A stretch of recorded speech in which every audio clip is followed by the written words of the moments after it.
Jesus was pointing out before their very eyes that material possessions tend to rivet the owner's attention on earth to the exclusion of heaven.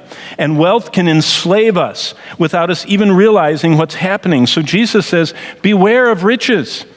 They can become your greatest handicap.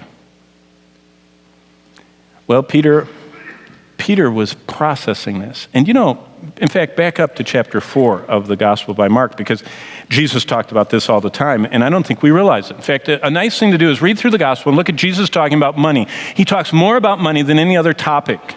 It's unbelievable how practical he was in his teaching. And as he's talking about money, look what he says. He's presenting the gospel in Mark chapter 4. We call it the sower and the seed, that parable. But that was Jesus' teaching about how people get saved. They receive the engrafted word that saves their soul. But this is why some people don't get saved. Chapter 4, verse 19.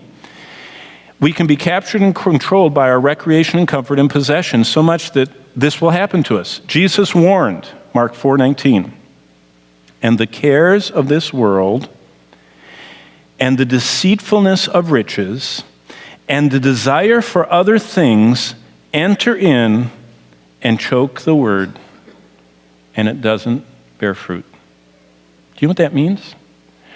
That people can hear the same simple gospel message, and that message is sitting there waiting for them to act on it. And Jesus said, watch out, because the cares of this world, the persistent pressure of keeping up, caring about staying up with the world, all the cares, there are just normal cares of life just to make it, but they can distract people from the gospel.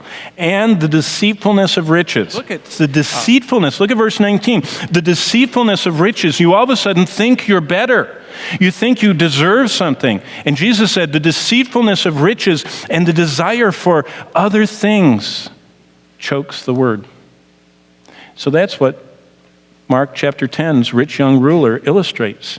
The most deadly byproduct of wealth is it hardens our soul against the requirement Jesus came of simply clinging to him. He said, I'm the door. You can't bring anything through the door. You just let go of everything and cling to me. That's how you get saved. And that man, you ever saw or looked at the words of Rock of Ages? Simply, nothing in my hands I bring, simply to thy cross I cling. The rich young ruler said, no, I want to cling to you, but I want to cling to that too. And Jesus said, you can't have both.